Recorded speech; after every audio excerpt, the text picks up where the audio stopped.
When the adults realized that their time was running out, a crazy plan was put on the agenda. Starlight Project. I'll take you to read a book intensively every day. Today I'm bringing you the Supernova Era. Chapter 3. The National Experiment in the Valley. Simply put, it means throwing 24 starlight. Classes selected from all over the country, all graduating classes, like the one led by Zheng Chun, into a valley deep in the western mountains. Let them simulate the establishment of small countries, to see who can last for 15 days. In the words of the organizers, this is not a game. It's to leave a way out for humanity. When Zheng Chun's class was taken away by a military green coach, the kids still thought they were going to a summer camp. Hui Hua clung to the car window and shouted, "Teacher, did you bring swimsuits? Is there a swimming pool?" Zhao Meng quietly stuffed a copy of a survival manual into her school bag. Glasses carried his heavy encyclopedia on his back. LV Gang was the most excited. He secretly hid a toy submachine gun, saying that he would protect everyone. The car drove for more than 3 hours. It drove into a mountain road flanked by cliffs on both sides. Finally, it stopped in front of a yard surrounded by a white fence. There were sentries with live ammunition standing at the door. The bayonets on their guns glistened in the sun. It made the kids hold their breaths in fear. A middle-aged man in a Zhongshan suit walked over. He introduced himself as Zhang Lin. He said, "From now on, each of these 24 plots of land is a country. Your classes is over there." Following the direction he pointed, the kids saw a river beach and a hillside. There were tents, cans, and shovels piled in the middle, and a row of submachine guns glistening with a cold light. Damn it! Real guns. LV Gang's eyes popped out. He reached out to touch them. Zheng Chun quickly grabbed him. "Don't move. This is not a toy." But Zhang Lin laughed. "They are real guns. But the bullets are specially made. It'll just give you a numb feeling when it hits someone and won't cause any injury." He paused. His tone became solemn. "As a country, it has to have weapons, right?" Zheng Chun felt a chill down his spine. What on earth was this for? Establishing a country? Zhang Lin said it casually. "In 15 days. You have to take care of yourselves. If you run out of supplies, trade, or reclaim land for food, elect your own national leaders. Make your own rules. We won't interfere." The kids looked at each other, as if they were listening to a mystery. Suddenly, Hua Hua shouted, "Then, what should we name our country? Think for yourselves." Zhang Lin turned to leave. Then he looked back and added, "By the way, other countries may rob your things, or they may cooperate with you. Remember, surviving is the most important thing." As soon as he said this, the atmosphere instantly changed. The kids, who were just laughing and joking, all had a vague look of nervousness on their faces. Zheng Chun's class soon got a name: Sun Country. Hua Hua drew a national flag. There was a smiling face in a circle, with radial lines drawn around it. Zhao Meng said it looked like a sunflower with eyes. They elected 3 leaders. Hua Hua was in charge of making decisions. Zhao Men was in charge of supplies. Glasses served as the military advisors. LV Gang volunteered to be the Minister of National Defense. He carried the row of submachine guns back to the camp. "We have to inventory the supplies first." Zhao Meng opened a wooden box. There were cans, compressed biscuits, tents, lighters, and several bags of seeds inside. She took out a small notebook to record. There are 8 tents. Enough for 16 people to sleep in. The rest have to build sheds. The biscuits can last for 5 days. The cans can last for 7 days. After that, we have to reclaim land for food. Reclaim land. How to do it? A kid asked. Glasses pointed at the hillside.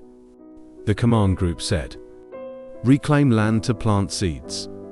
Exchange food according to the area and quality. We have to get started quickly. But LV Gang walked around with a gun on his shoulder. I think we should build fortifications first. What if other countries come to rob us? He called a few boys together. They piled up a fort with stones and put the submachine guns on it. It really looked a bit intimidating. The first day went quite smoothly. The kids set up tents. They lit a bonfire. They cooked a pot of canned soup. Although it was a bit salty, it smelled especially delicious in the valley. Hua Hua held up the soup bowl and announced, from today on, Sun Country is officially established. But something went wrong on the second day. The neighboring Galactic Republic sent someone to visit, saying that they were short of tents. They wanted to exchange 2 bags of compressed biscuits for 1. Hua Hua was about to agree, but Zhao Meng stopped him. No way. We don't have enough tents ourselves. Besides, they have more biscuits than we do. This is bullying us. So, should we exchange or not? Hua Hua scratched his head. Glasses pushed his glasses. We can exchange, but we have to add conditions. Let them help us dig an irrigation canal. 1 tent for 1 day's work. Finally, it worked out. The kids from the Galactic Republic worked for an afternoon. They dug a winding canal. The kids from Sun Country hid aside and secretly learned how to set up tents from them. The ones they set up always collapsed. But there were more troubles ahead. Sun Country's river beach was wide. It was far from the small river. They had to carry water, bucket by bucket, to water the land. It made the kids curse from exhaustion. Glasses came up with an idea. Build a dam by the river. Raise the water level. Dig a canal to lead the water to the fields. They got right to work. They carried big stones to build the dam. Just when they had built half of it, the giant country and the blue flower country downstream came over arguing. You've blocked the water. What shall we drink? We're not blocking it. Just raising the level a bit. Hua Hua defended. No way. Tear it down. The leading kid from the giant country was tall and strong. He reached out and pushed Hua Hua. LV Gang immediately pointed his gun at him. Try to do it again. The 2 sides were on the verge of a fight. Zheng Chun quickly stepped in to mediate. Let's talk it over nicely. Don't spoil the harmony. Finally, it was Zhao Meng who came up with a solution. Stop building the dam. Dig a deeper canal to lead the water. Although it was labor-intensive, they didn't fight in the end. This incident caught the attention of the command group towards Sun Country. Zhang Lin said to Zheng Qian, your class is quite different. Other classes either fight or are in a complete mess. You still know how to discuss things. Zhen Chun sighed. The kids just don't want to go hungry. The real test came on the 5th day. The drinking water was almost gone. The water distribution in the valley was uneven. The Galactic Republic had a large vat of water, but the caterpillar country named so because there were a lot of caterpillars on their territory, had run out of water long ago. They came to ask for water. Exchange land for it. The kids from the Galactic Republic made an excessive demand. Otherwise, no deal. The kids from the Caterpillar country were anxious. They secretly borrowed guns at night and threatened to rob. The kids from Sun Country had a meeting until midnight. They will definitely attack the Galactic Republic. Hua Hua analyzed. After winning, they will come to rob us. We have to ally with others. Xiao Meng nodded. Form an alliance with the Email country and the Giant country. They are also afraid of the Caterpillar country getting stronger. But Glasses shook his head. The alliance can't be too strong. Otherwise, the Caterpillar country won't dare to attack, and the alliance will fall apart. The strength of the two sides has to be about the same. Finally, it really happened. The alliance of 3 countries was established. Sure enough, the Caterpillar country didn't dare to make a move. But after a couple of days, the Nebula Empire in the west suddenly started annexing the surrounding small countries. It grew bigger and bigger like a snowball. It was about to reach the gates of Sun Country. Get ready for war. LV Gang distributed submachine guns to the boys. He taught them how to aim. Follow my orders. Fire the first round first. Then pretend to be out of bullets. Lure them over and then fire the second round. The kids were so nervous that their palms were sweating. Hua Hua squatted on the ground and drew a topographic map. Xiao Meng distributed cans to everyone as dry rations. Glasses was calculating the enemy's troops. They have more than 400 people. We only have 200, including our allies. We'll definitely lose if we fight head-on. Then what should we do? Tao Wu was anxious. Use a strategy. Glasses leaned over and whispered. Let's knock down the tents as obstacles. Bury some mines on the river beach. Actually, there are just cans that will ring when stepped on. To scare them.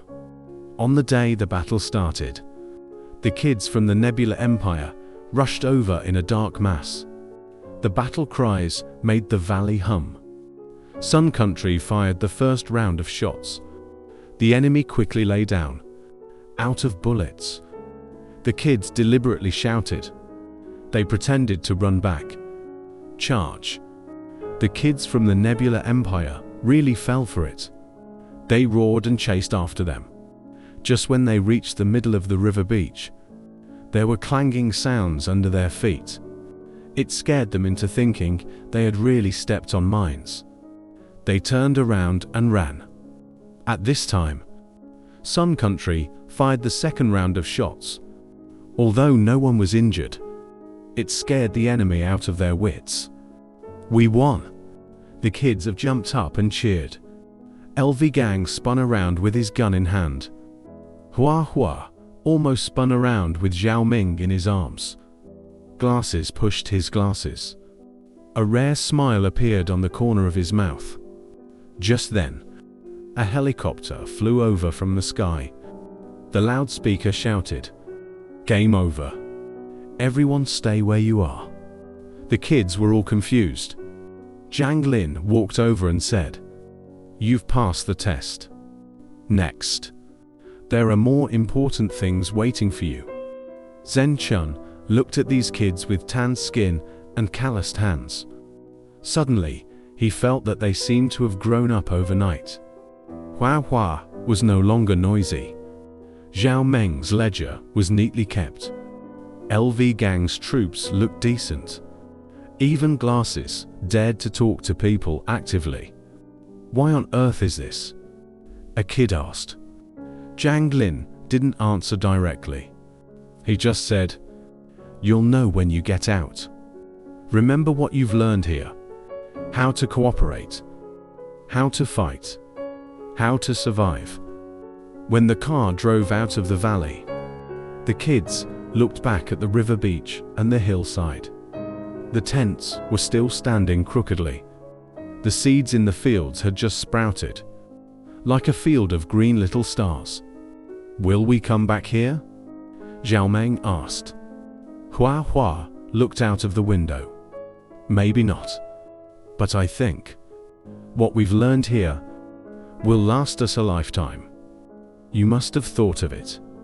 This valley experiment is not a game at all. It's the adults paving the way for the future. They know their time is limited. They can only force the kids to grow up in this way. But the kids from Sun Country don't know.